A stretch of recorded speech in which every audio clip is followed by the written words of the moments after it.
అయ్యా తమరు స్టేజ్ మీదకి దయచేయాలి. నేనే తమరే అయితే దయచేస్తాం దయచేస్తాం. రండి రండి రండి. దయచేయండి దయచేయండి. మళ్ళీ తండా. నమస్కారం అండి. నమస్కారం నమస్కారం.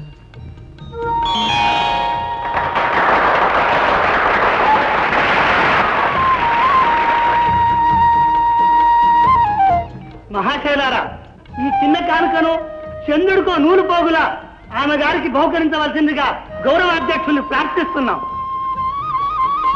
ఓహో ఇది ఇవ్వాలి కదా.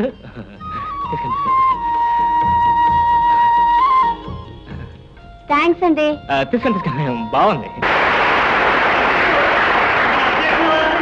రెండు మాటలు మాట్లాడవలసిందిగా కోరుతున్నాం. గౌరవ అధ్యక్షులు మాట్లాడతారు. అది మీరేగా? నేనా? అవును నేనే. నేనే మాట్లాడతారు. ఎందరో మహానుభావులు, మీ అందరికీ నా వందనములు. నేనేదో చిన్న సహాయం చేసిన కారణంగా నన్ను ఇప్పుడు అధ్యక్షుని చేసి గౌరవించిన మీ అందరికీ నా హృదయపూర్వక కృతజ్ఞతలు. అద్భుతంగా నృత్యం చేసి మనందరినీ ఆనందపరిచిన కుమారి లత గారికి నా అభినందనలు. అభినందనలు.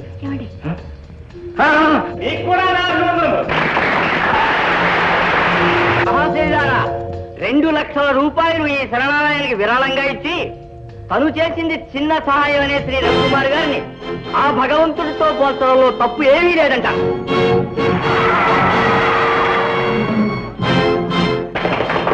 ఏమండి, మీ గురించి చెప్తుంటే మీరే చెప్పట్లు కొడుతున్నారు. భలేవరే, నా గురించి ఏమిటి? ఆ రవికుమార్ గారి గురించి. ఆ రవికుమార్ గారు మీరేగా? అవును. ఈ రవికుమార్ గారికి ఆయురారోగ్య ఐశ్వర్యాలు ప్రసాదించమని ఆ భగవంతుణ్ణి మనందరి తరఫున ప్రార్థిస్తున్నాను.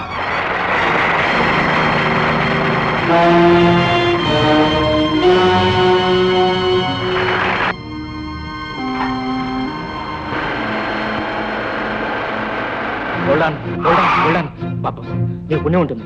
నన్ను కాస్త వీచ్ చివరి తీసుకెళ్ళి దింపేయండి. All right గడే. నమస్కారం నమస్కారం నమస్కారం బాబు. పోనండి పోనండి పోనండి.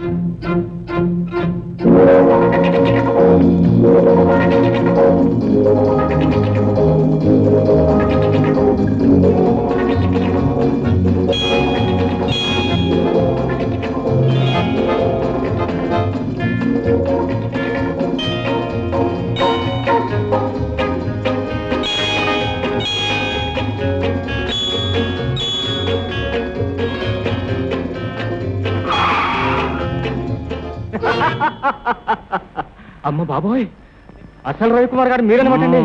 బాబు తప్పైపోయింది. ఈ దండలన్నీ మీవే బాబు. ఈ దండలు మీకు ఇస్తాను బాబు. బాబు వస్తాను బాబు. Don't worry. ఇంతకు ఎవరు నువ్వు? ఎక్కడి నుంచి వచ్చావు? నేనా బాబు? నేను మీ చెల్లాయి పెళ్లికి డబ్బు సంపాదించడం కోసం పట్నం వచ్చావన్నమాట. వచ్చాను కానండి, నేను మీలాగే ఉండటంతో వచ్చిన దగ్గర నుంచి ఒకటే ఇబ్బందులండి. ఓ డోంట్ వరీ, క్యారీ ఆన్. బాగా కొంచెం రైట్.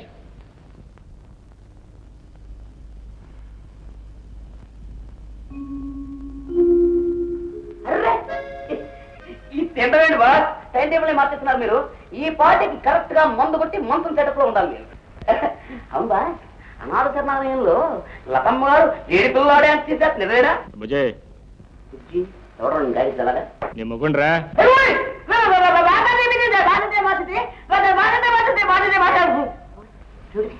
నా కళకి ఏమైనా దెబ్బొచ్చినా? మీరే బాస్. ఈవేళ మార్నింగ్ బజార్లో నా చేతిలో బొకే రాసుకున్న నకిలీ గాడు నువ్వేనో చెప్పరా? అమ్మేశావా? ఎక్కడ అదే దెబ్బ, అదే బుగ్గ, అదే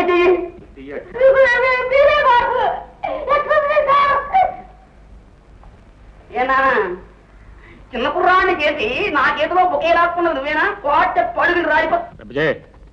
అతను మన స్నేహితుడు. ఈ రాత్రికి ఇక్కడే ఉంటాడు. మన గెస్ట్ రూమ్ అరేంజ్ చేయి.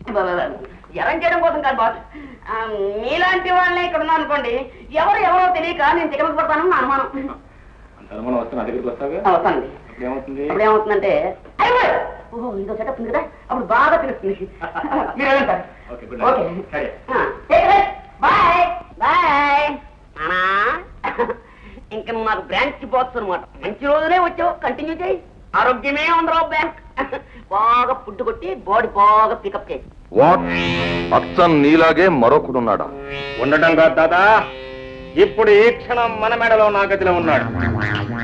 రాబోయే డైమండ్ క్రౌన్ ఎగ్జిబిషన్ రోజున అతన్ని ఎక్కడుంచి నేను వెళ్ళి దొంగతనం చేస్తే నన్నెవరు అనుమానించరు, నన్నెవరు పట్టుకోలేరు.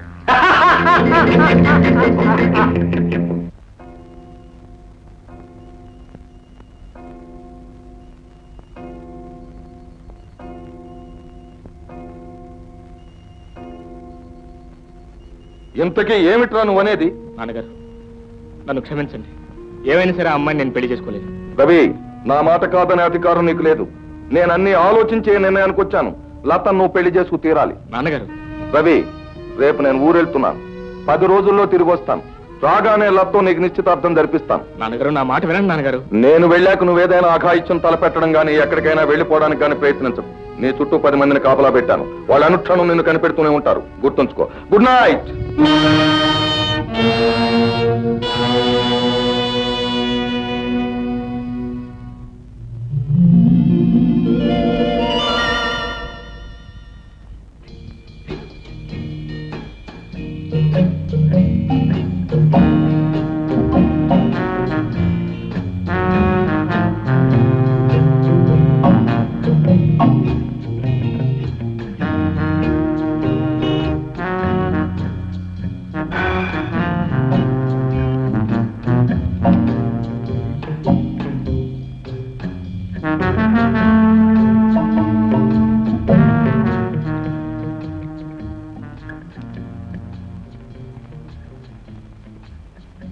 బాబు గారు, రాత్రి నేను అంతా విన్నాను.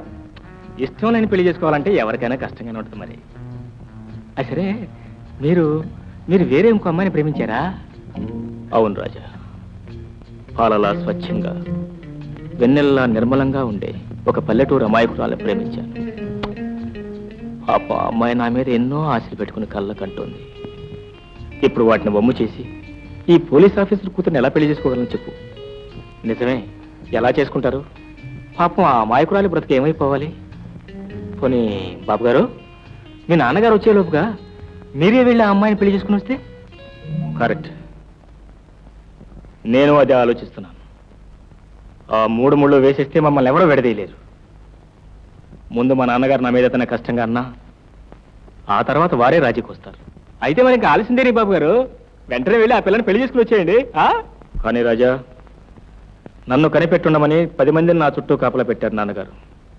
నేను ఈ ఇల్లు కదిలినా, ఆ పల్లెకు వెళ్ళినా వాళ్ళు నా వెంట పడతారు, నన్ను అల్లరి పెడతారు. అబ్బో, గొప్ప చిత్తేనండి. మరి అయితే ఇప్పుడు ఏం చేస్తారు బాబు గారు?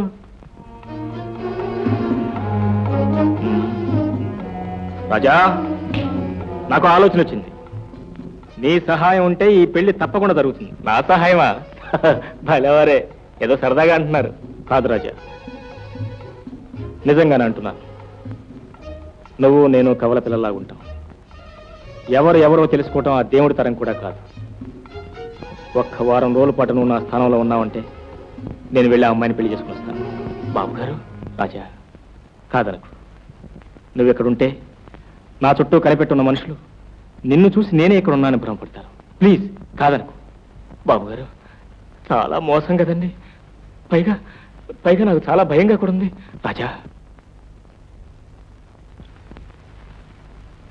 రాజా, నీ తమ్ముడు లాంటి మిత్రుడు భవిష్యత్తులో వెలుగులు నింపటానికి నువ్వు ఈ మాత్రం సహాయం చేయలేవా? లేదు బాబు గారు. నీ చెల్లెల్లాంటి అమాయకురాల బ్రతుకులో దీపం వెలిగించడానికి నువ్వు ఈ మాత్రం ధైర్యం చేయలేవా? అది కాదు బాబు గారు.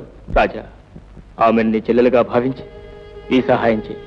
నీ చెల్లెలు నా చెల్లెలుగా దీవించి 1,00,000 రూపాయలు కట్టమైనా సరే ఇచ్చి దగ్గరుండి బ్రహ్మాండంగా పెళ్లి జరిపిస్తా. మీరనేది నిజమేనా? నిజం రాజా, ముమ్మాటికి నిజం. బాబు గారు, రాజా, బాబు గారు, రాజా, థ్యాంక్ యూ.